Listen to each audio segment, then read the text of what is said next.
What's up, everybody? Welcome to the show. Hey, Let's put a ring on put it. a ring on it. Hosted by the Steezys. KB and Nate. Please, our relationship go. Hey, put a ring on it. Put a ring on it. Put a ring on it. Put a ring on it. Please, our relationship goes. Hey, put a ring on it. Put a ring on it. Put a ring on it. Put a ring on it. Yeah. And if you like it, you should have put a ring on it. Yeah. Put a ring on it. The Steezys. I don't think we can do it together, babe. You make me nervous. They're messing with the mic. Oh, got a little echo. All right, there we go. We together. Hello again. Welcome to another episode of Put a Ring on It. Like I always say, we just keep getting better and better. Yeah, you're getting good. I am Nate Starworth, Nate Steezy, whatever one you know me as. And my beautiful co-host over here. Hello, I'm KB, Mrs. Starworth. Yeah, that's her. All right. Capone, said he's not going to be here today. He called me and said he was going to be here then. At the end, he couldn't. He being a grandpop to his puppies. Yeah. He got them Frenchies, them things cost a lot. So he said, I got to take care of them. He better. Yeah, so it's all gravy. But even in his absence, we still got a great guest and we're going to have a great show. So this guy here, I heard about him. One of the few guests that I don't know personally, but I heard about him. I was down at 313 Day. We was doing our superfood thing. And I talked to a guy, and he was talking about this guy, and then I seen him down there. And so I reached out and asked him, do he mind coming on the show?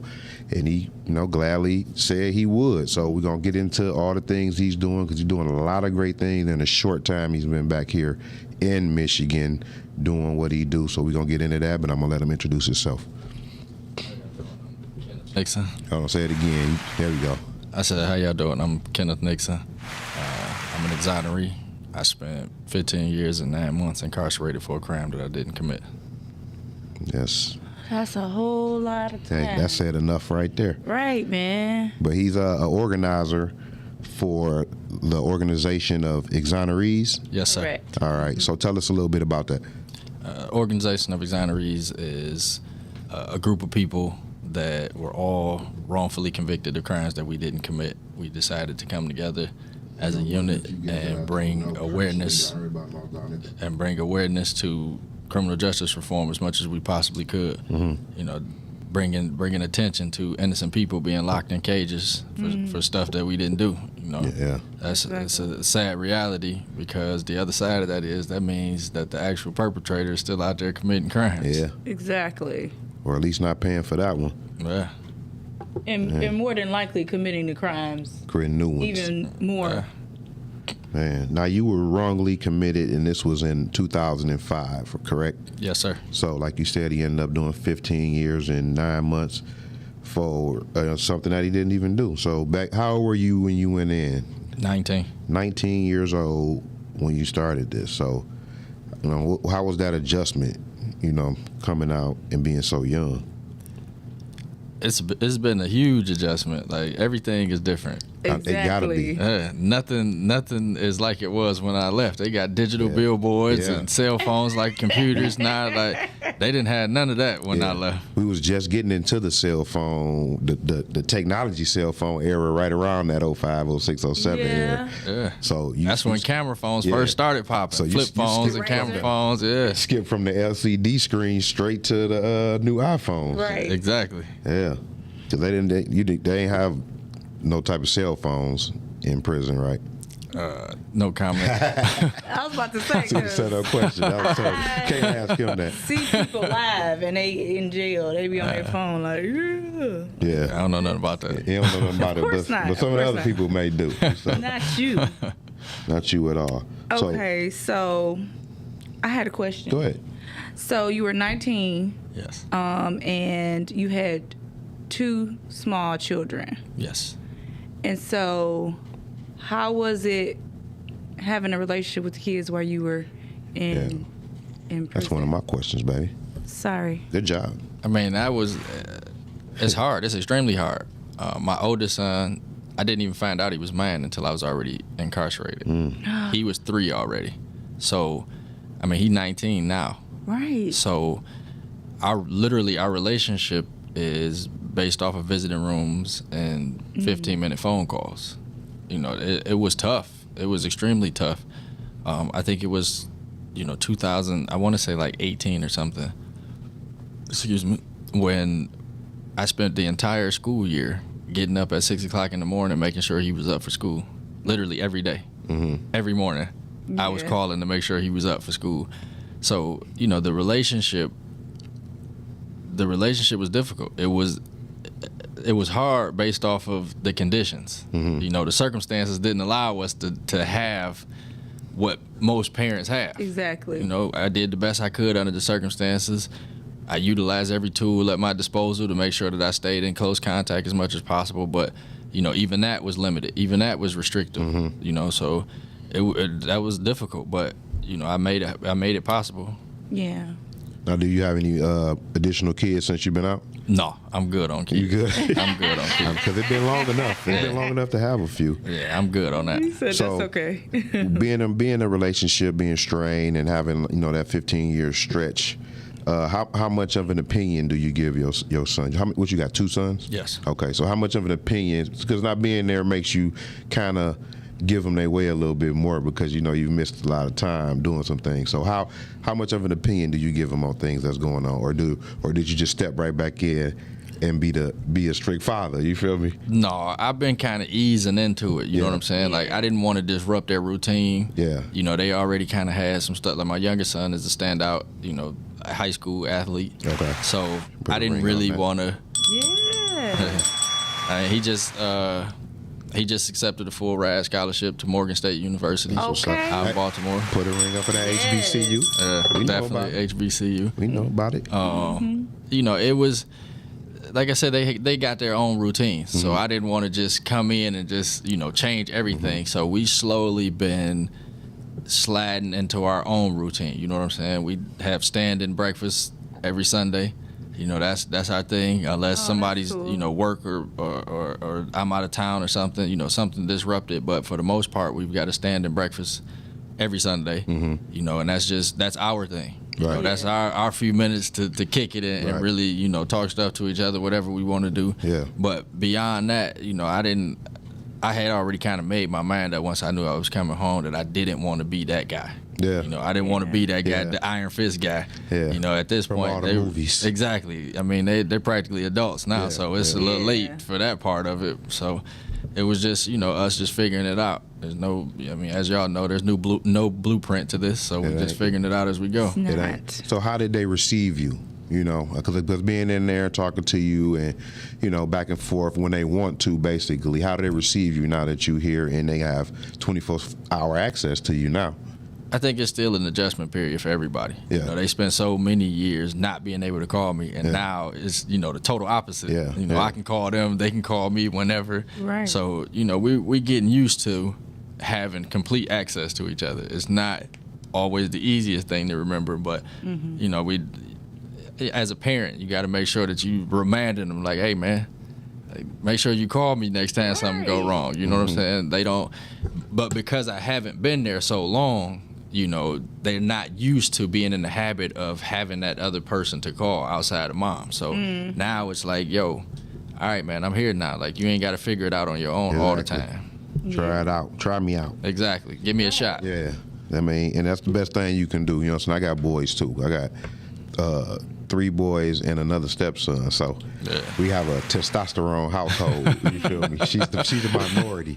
So, and even being the father that been there, their whole life, it still, comes with the same challenges. You know what I'm saying? So especially when they getting to them teenage years or where they at, 14, 18, and 20. You know what I'm saying? We know we are men. We don't really want to listen. We got to bump our head a little bit. So, Exactly. So, but we try to stop that because, as you know, you have a lot of experience, whether it was on the streets or in prison. You have a lot of experience and knowledge to convey to them. So, once they realize that, I don't know when that age may be, but once I they don't realize know that, either. they come back. But what we do though, Yeah. is like all the things my father did or all the things my mother did when I was little, I didn't understand it then. But now that I'm the age I am now and have the kids that I have, I tell them. They used to tell me that too, or they didn't tell me that, and now I'm telling you. So you shouldn't. You don't have to repeat. You don't have. Hove did that, so hopefully you ain't got to go through that. That's the bar. Okay. Exactly. Yeah, That's the bar. You know what I'm saying? So it come with the same challenges. Now, what I want to say is, back into being this was in 2005 when it happened. Before this happened, what was your plans for your life? Before this happened, I had actually just started my own company, like literally 2 months before I was arrested. Wow. I had just started a towing company, me and a business partner of mine, and we were in that phase of really putting our mind to it, getting it off the ground, focusing in, getting all our paperwork in order, and I mean that when all of this happened, it kind of just derailed everything. You know what I'm saying? Of course. Yeah. Of course. Right. And did you fight it on the inside or the out? Oh, well, both actually. I got out through the Innocence Project, so Yeah. Now, right? yeah. But I'm saying, When you were did doing you your fight case, in 2005? Did you fight it from behind, or did you get a bond and get out and fight from outside? Oh no, I was from the day I was arrested. And didn't get back out. Yeah, I didn't see the street again for a decade and a half. That's crazy. That was the first serious trouble that I had ever been in. I had never made it past the bullpens of the county jail. The first time that I ever made it upstairs in the county jail, I never left. Damn. Wow. That just seems so not okay. You know what I mean? Like, obviously the case was not handled properly, but because you were innocent. So it just makes me think about all the other people that this happens to. Yeah. And I was reading something that said like 5% of people are innocent That's currently in prison. And then I was also seeing that Michigan is like the second highest in convicting wrongful people. I was like, oh wow. So Yeah. Michigan has they've been keeping records since 1989. Michigan has consistently, it has never fallen out of the top 5 Ain't that crazy? since 1989. It has never fallen out of the top 5. Something is not right with that. It's not.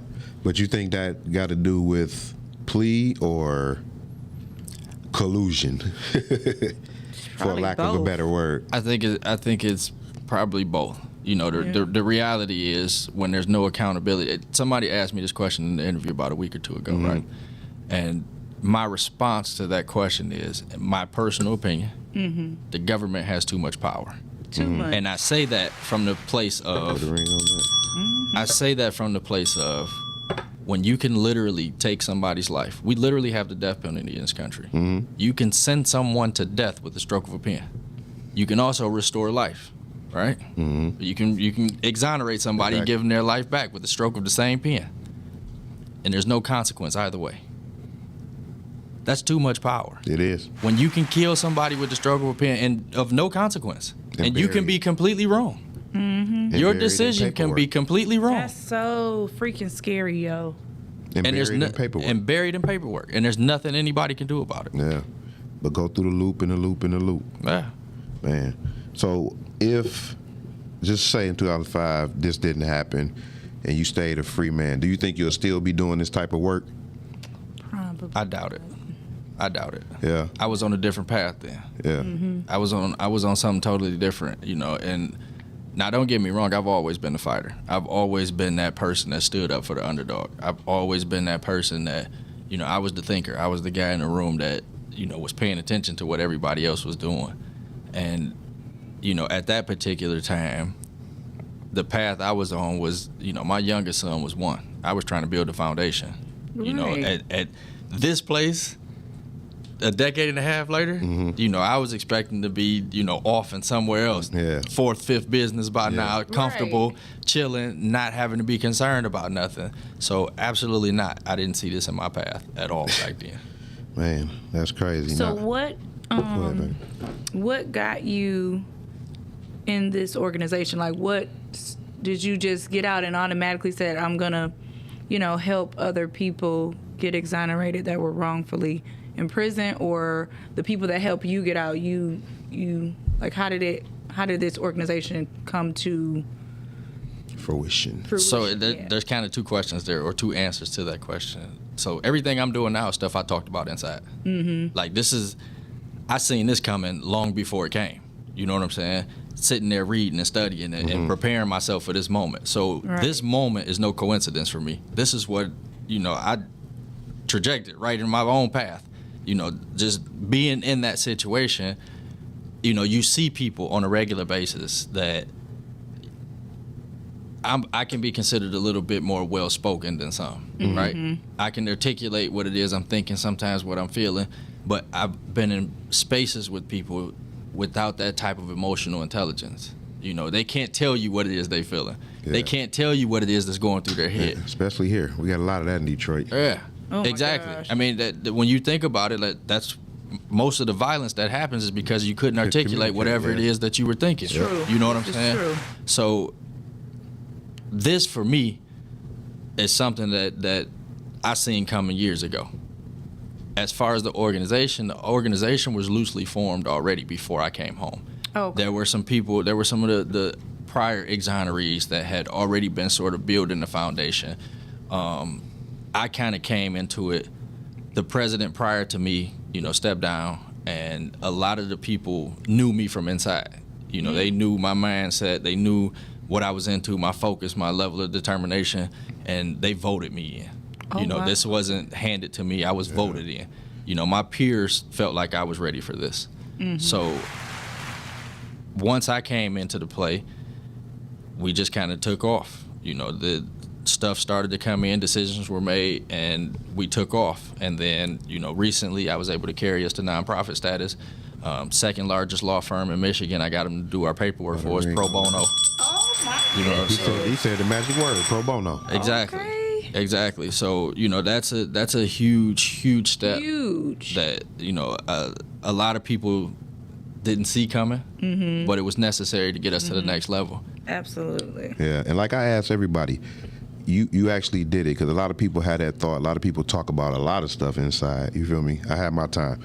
So everybody talk about it, but when you get out, and just like I asked all the other entrepreneurs or the people that's doing stuff, what actually made you put those thoughts into action, though? Because I like to see that spark, and for the listeners know what spark, because everybody talk, but everybody don't get out and turn that talk into action. So what made you turn it into action? What made me turn it into action was seeing people struggling. Like, and I mean my own people, other exonerees, right? I'm moving around with people, and it's so crazy because we hear about people that are compensated. We hear about people that win lawsuits, but the reality is that doesn't apply to everybody. Right. Everybody doesn't fit into that law. So we're moving around with people that have been deemed innocent on paper, but they haven't been compensated, right? Wow. We've got people in our circle, we got people in our group that are hungry, that are starving, that are couch surfing, that are on your couch today and his tomorrow. You know what I'm saying? Sleeping out of cars. So to me, seeing that level of pain is what drove me to making sure we got to the next level. Because they wouldn't be here if this incident didn't happen. That Exactly. should not have happened in the first place. Exactly. Right. So it makes perfect sense. I love that answer. So 15 years, 9 months in there, why did it take so long? Man, the laws, the court system, the whole process is flawed. It's a horrible statement to make, but it's an absolutely true story. The people that were supposed to protect us were the people that were actually hurting us. The police and prosecutor's job is to protect society. You're not protecting society when you harming the people that you're supposed to be protecting. Exactly. Exactly. Yeah, I bring on that myself. And it ain't, I mean, it's bad to say, but it's so true.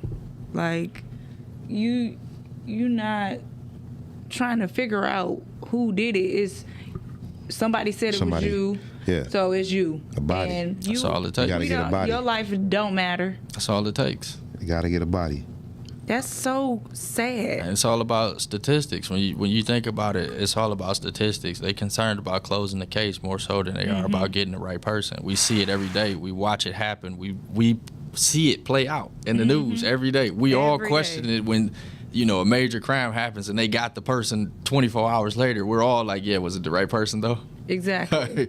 I mean, it's sad and unfortunate, but this is what we deal with on a regular basis. It do. And, well, you already answered part of my question because I was going to ask, do you think the appeal process or the overturning process is fair to inmates? But you just clearly said that. But Not at all. the things that should be changed, what are your suggestions? I think accountability has to be number one. Accountability has to be number one. Accountability for who? For the people, the bad actors. You know, it's funny.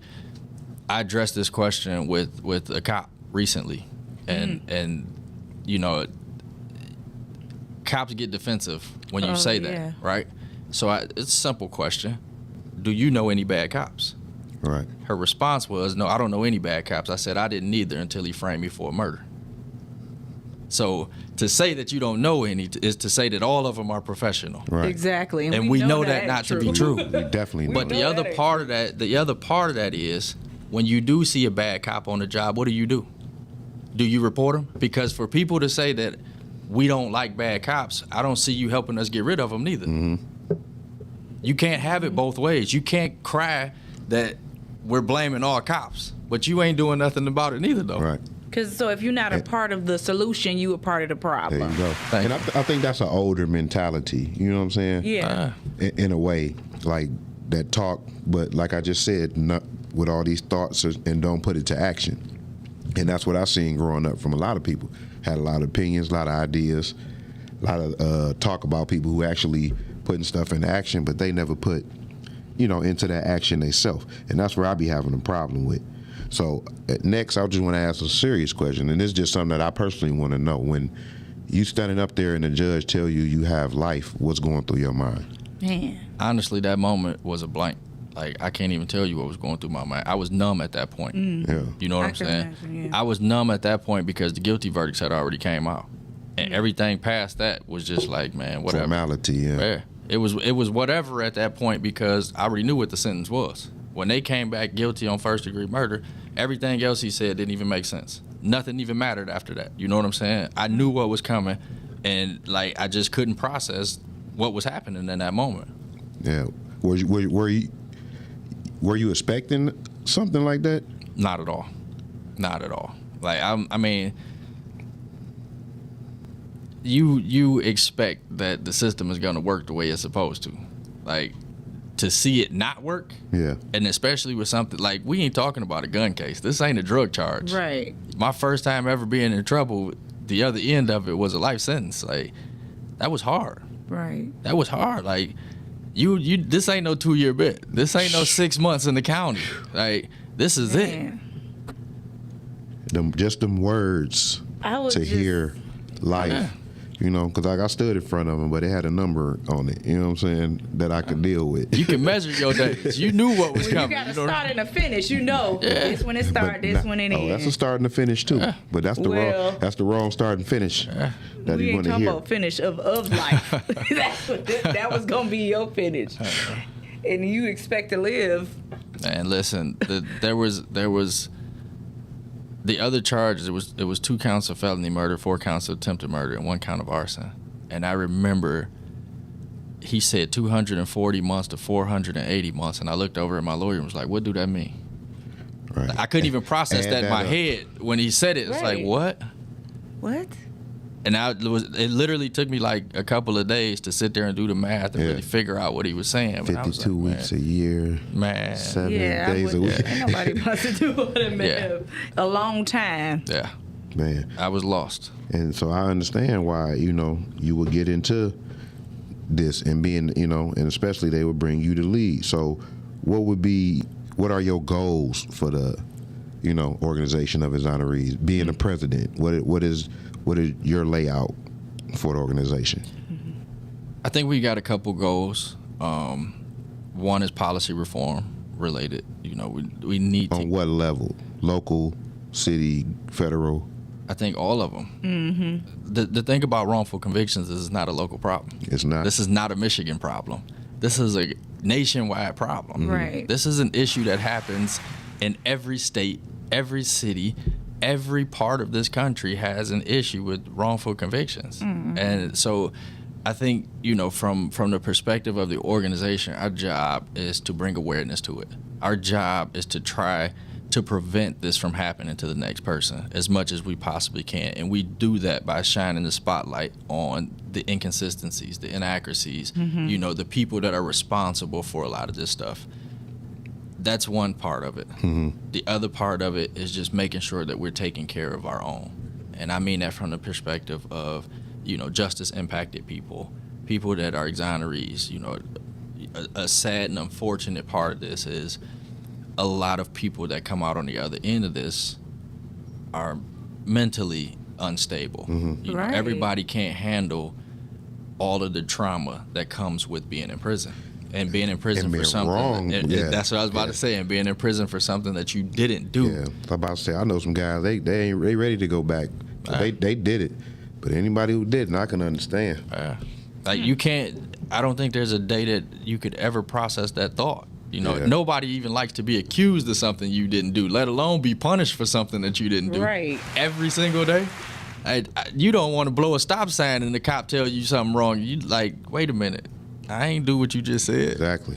You know, like that's an accusation and actually being punished for it is two totally different things. Yeah. And for that punishment to be literally death, like you were sentenced to a slow death. Yeah. I Basically. thought I had it bad. My 4th grade teacher used to lie on me to my mama at parent teacher conference. No, they wasn't lying She was about lying. you. She was lying on me. I had to get exonerated out of that myself. So tell me a little bit what you done on your points on that. Yeah. Okay. Tell me about the Conviction Integrity Unit. Oh yeah. The Conviction Integrity Unit is a unit that's formed within the prosecutor's office. Their job and responsibility is to review old cases where there could possibly be innocent people in prison. Okay. That could be numerous. There could be numerous factors associated with that. Whether you got a cop with a bad reputation, you've got faulty evidence, you've got false confessions. There's a lot of different facets that they cover, but mainly all of them, everything is associated around innocent people being locked in prison. Okay, you hear that out there? So y'all people in there, you think he innocent? Little man said he innocent. That's what y'all need to be paying attention to. Little man. Conviction Integrity Unit. All right, that's a big one. Now they helped you in your case, correct? Yes, sir. And they worked with the Innocence Project. Yes, sir. That's what they. So tell us about the Innocence Project. What do they do? The Innocence Project, literally their entire structure is built around helping innocent people get out of prison. Pro bono. Pro bono. Yeah, I seen that. They have that documentary we was watching. Yeah. And it had the lady working with people trying to get them out. Remember we? Yeah, I remember watching. We on the show. We got to act Sorry. this for them. But yes, we watched the show with ladies exonerating, ex-prisoners. So, I do know a little bit about the Innocence Project, but I'm sure you know a little bit more. So how did they contact you, or how did you you contacted them? Yes, I actually contacted them about 2017, 18. There was some new evidence that came to light throughout the course of, I guess you can say, my own investigation. Yeah. Just digging. And once we got possession of certain documents that piqued their interest, they decided to look into it a little further. And then it just kind of took off from there. That's what's up. I have a question. So, the organization of exonerees, how many people have you guys got exonerated thus far? So we don't technically do like the exonerated part of it. Like, we're not lawyers. Okay. We're just advocates. Okay. But what we have been able to do is, in cases where we know that the person is innocent and say, the prosecutor's office is fighting them, we'll do everything humanly possible to make sure that society knows about that person. We make sure to try to bring as much awareness, because we understand the power of, it's sad to say, but the media has power. True. I've been in situations where the prosecutor or the police get mad that we've weaponized that against them, but the reality is we're just using the same tools they use to convict us. Exactly. Every single one of us were convicted in the media before they sent us to a courtroom. Yeah. They slandered every last one of us in the courtroom. In the media before we ever made it into a courtroom. But isn't that kind of they process when they really want to put a guy, they just throw him up there and make him guilty socially first before he's guilty in the courtroom. Absolutely. Taint the jury pool. Yeah, Absolutely. which is another strategic thing of the system that they do. Right. But they don't like it when you do it to them. Exactly. So, on a lighter note, after 15 years, what made you enroll in college as soon as you come home? Man, listen, I You always have wanted. nothing better to do. Oh yeah, I do. But college has always been high on my list. Yeah. That was something that I wanted to do before getting arrested and being sent to prison. That was something. It was a personal goal of mine to get a degree. Yeah. And I wanted to get a degree from a major university, and for obvious reasons, I didn't have that opportunity. So Right. I spent a lot of time inside studying and reading and staying focused and staying abreast of what was happening. So the first opportunity that I got to really, like, once I was settled in, it was like, okay, so how do I get in school? That was something always been important to me. Yep, and he enrolled right here at the Great Wayne State University, so he's keeping it Detroit as well. I like to see that. So what are you taking up at Wayne State? Right now, political science. The goal is to become a lawyer. That's what I was about to say. Like, obviously, we know what. Yeah. Now, I heard a lot of myths. Can you be a lawyer being locked up or having a felony record? So technically, my record will be expunged. At some point, it's just going through the process. Well, yeah, correct. That part will be. Okay. Correct. Right. But So, yeah. Yeah, you can. There's some hurdles that they got in place, but you can. Yeah. Okay, that's So good to know.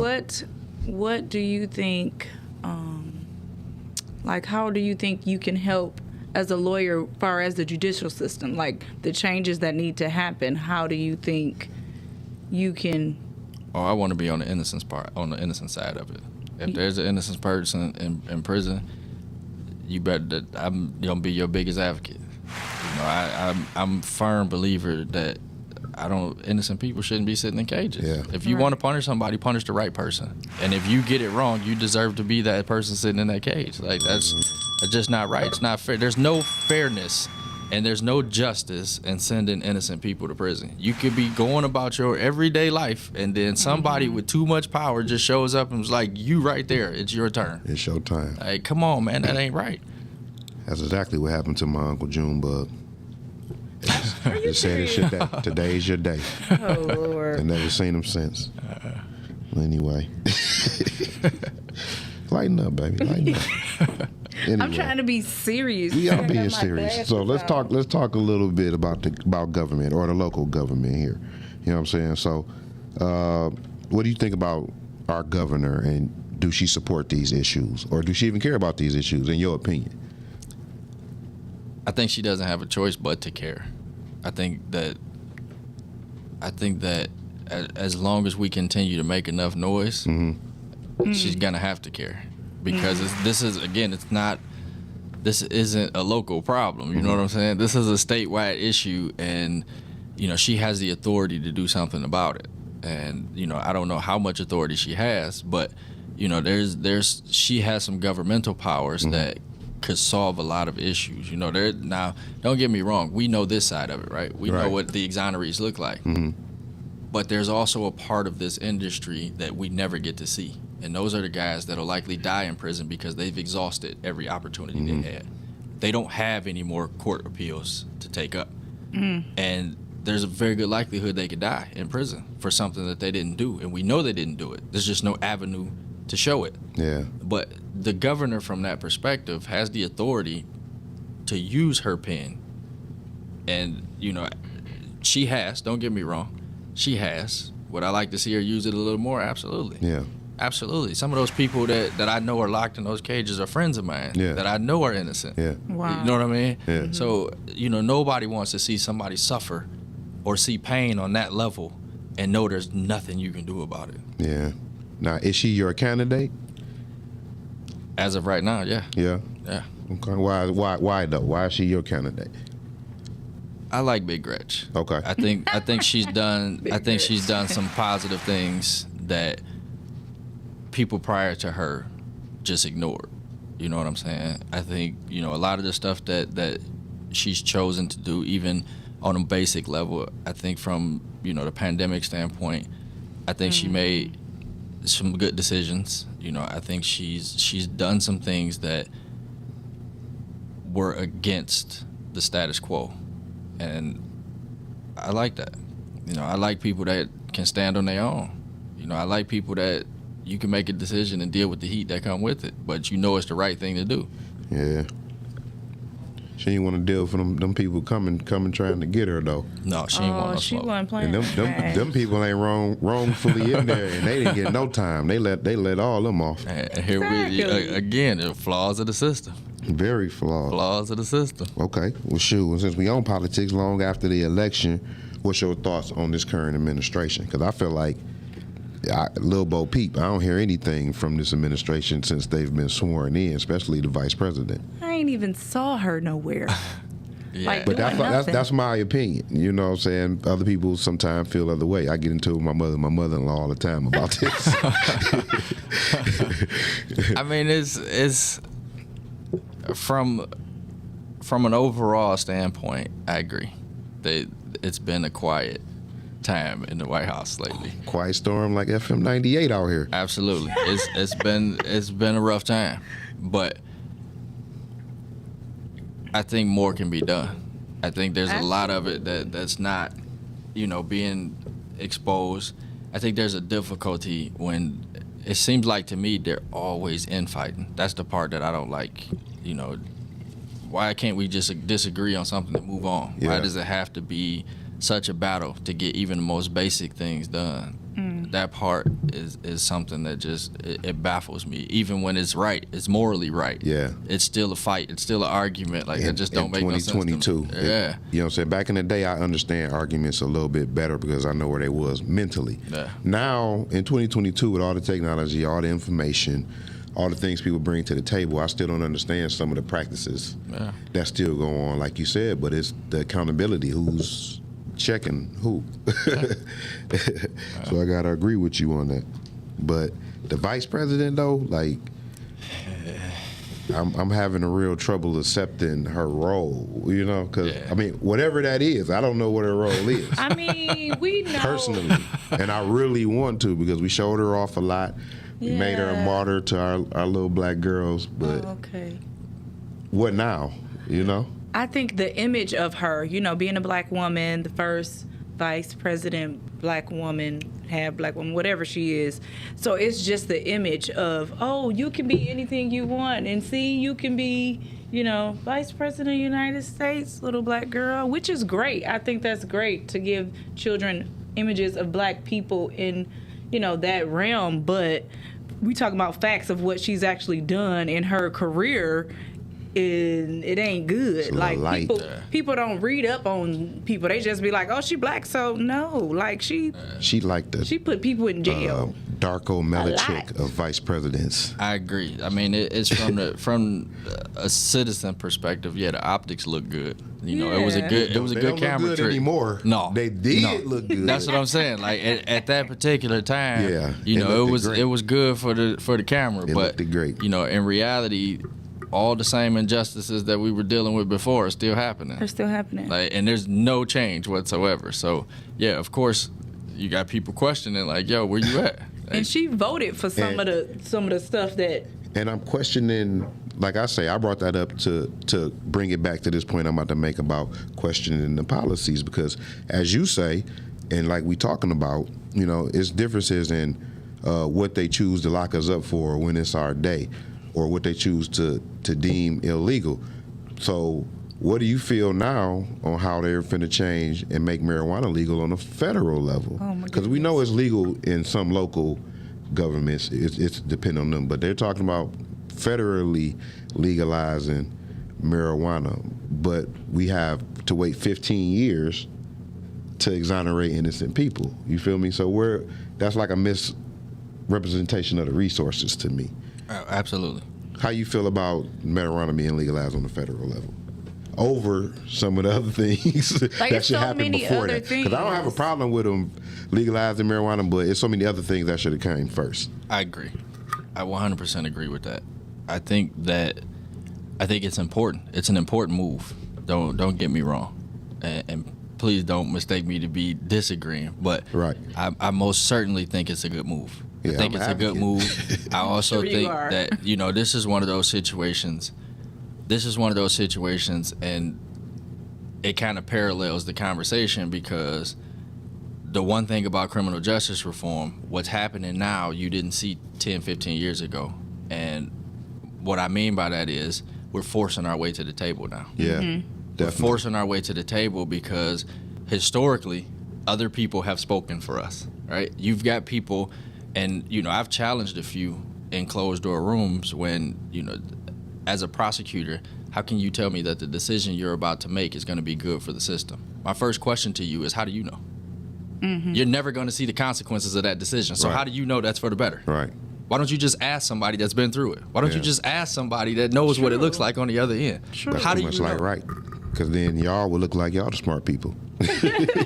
We can't like the weird smart. They got to go to school to get these jobs. So But that's the thing, right? And we're forcing our way to that table. Yeah. We're forcing our way to that table because you can't consciously make that decision and know how it feels on the other side of that decision. You know what I'm saying? So, now we're having those conversations when you say phone calls are $8 a call.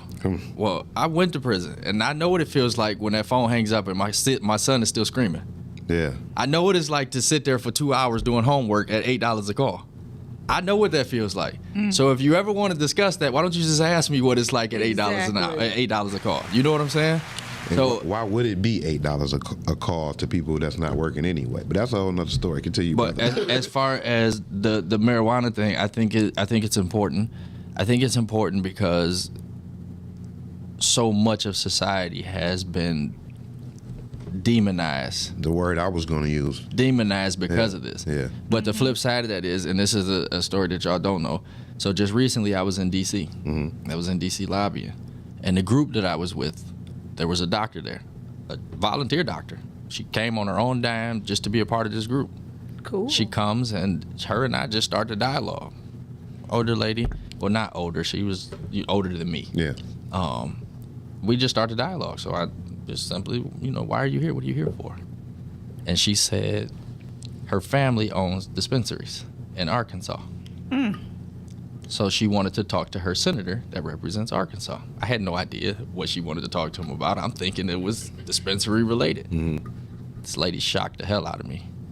She looked that guy in the face and said, I want to know how it's okay for me and my family to profit off of marijuana when there's 17 people in the state of Arkansas with life sentences for marijuana.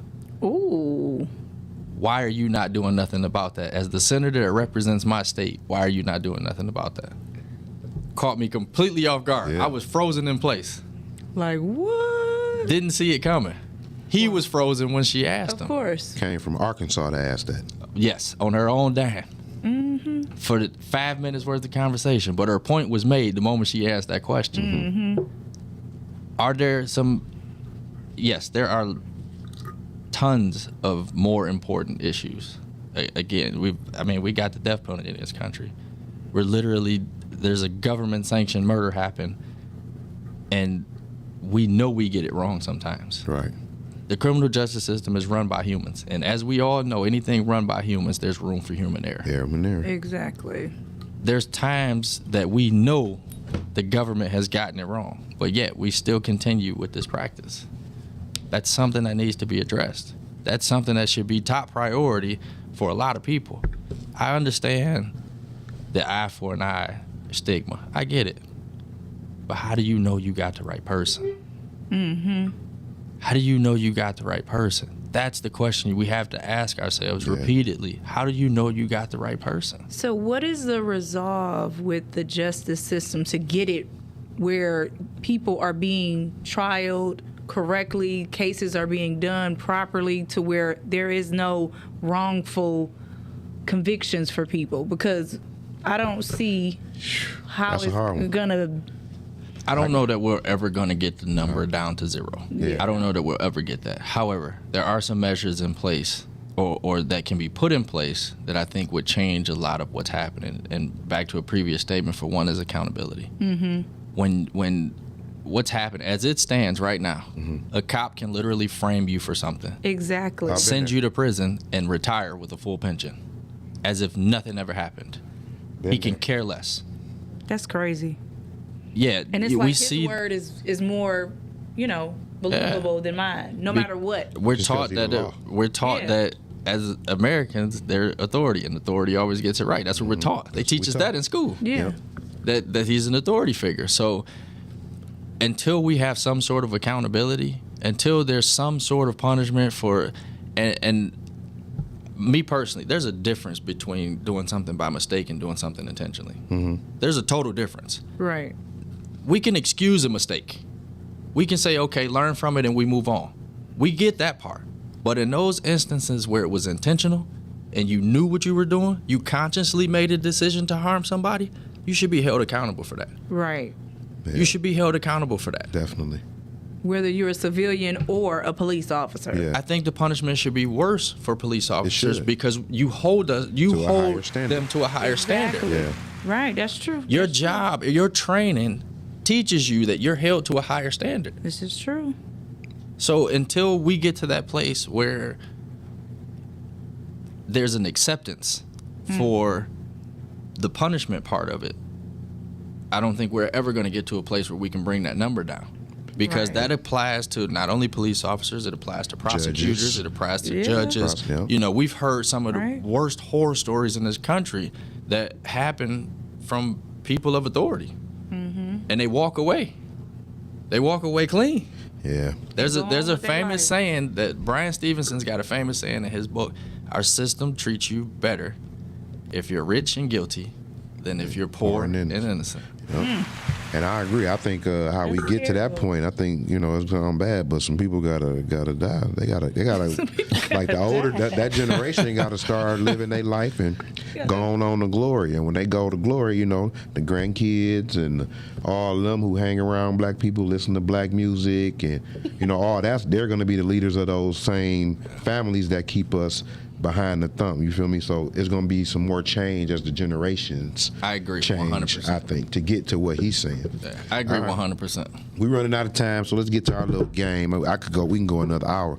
I'm about to get you, Yachty, and Zeke all on one show. That'd be And we're good. We're gonna do about 4 hours because we can't leave the building. Oh my gosh. We're gonna leave out of there with a political party. For real. I'm trying to tell you. So, all right, let's get to these games. I give you 3 questions, all about Detroit or some broad Michigan facts. And then you get 2 out of 3 right, you win. You get 2 wrong, you lose. You don't know the assignment. All right? So, all right. I'm going to ask this one again because this is about 4 weeks and no one got this one right, but I think he going to get it. What's this? All right. Name me 5 West Side zip codes Oh, in a minute. 48227, Yeah. 48235, 2. 48238. 238. Yeah. Okay. I don't Yeah. know that one. Okay. 48219 Yeah, Okay. that's our building there. and 9, 8, 7, 6. 48231. Nope. No, that That ain't ain't no it. 3 1. That ain't it. 5, 48 4, 3, 2, yeah, you got me 2 on and a that. half. 2.5. 1. 205. Is that West? That's West? That's West. 205. All right, he got that one right. I'm glad somebody got that right. Zeke got that wrong too. Just by the way, we do all our work by zip code. I don't know that. All right, that's 1 down. All right, let me see this next one I want to ask. Let me see where it go because I had a good one here. Where it go? Okay, this one harder. Mayor Comey Young became the mayor in 1974. What year did he stop being mayor? I think I know this one.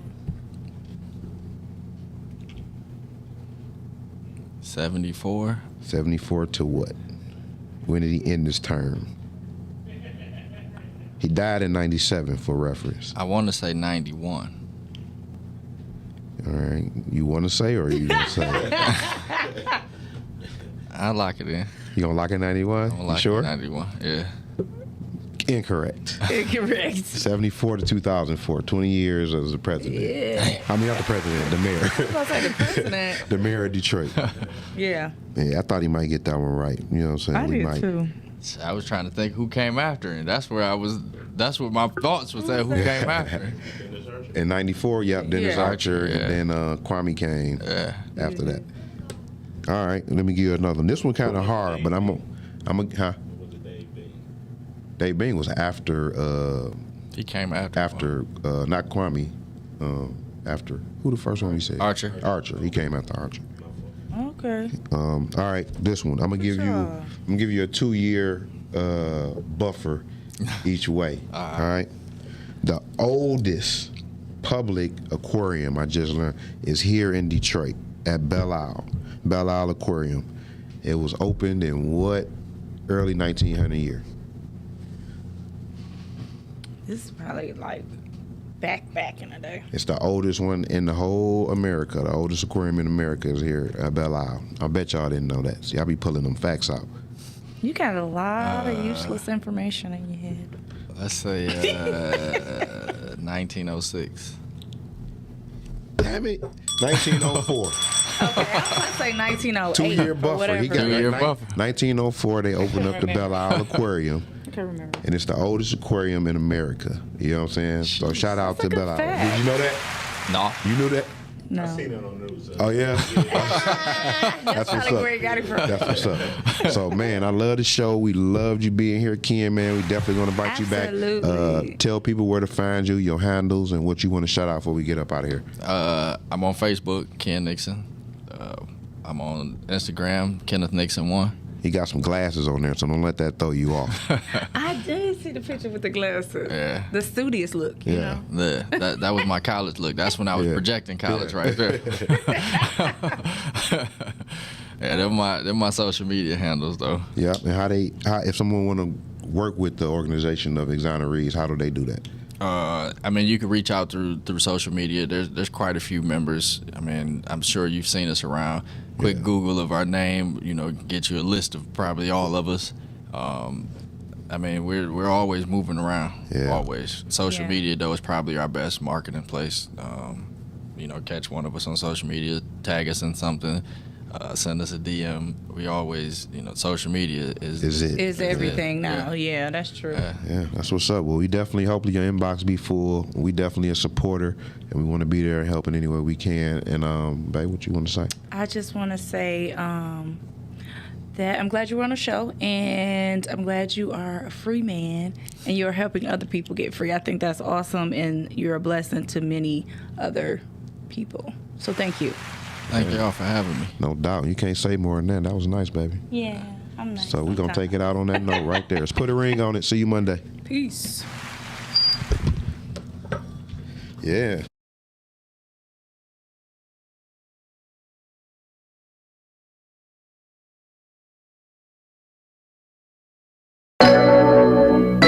What's up, everybody? Welcome to the show.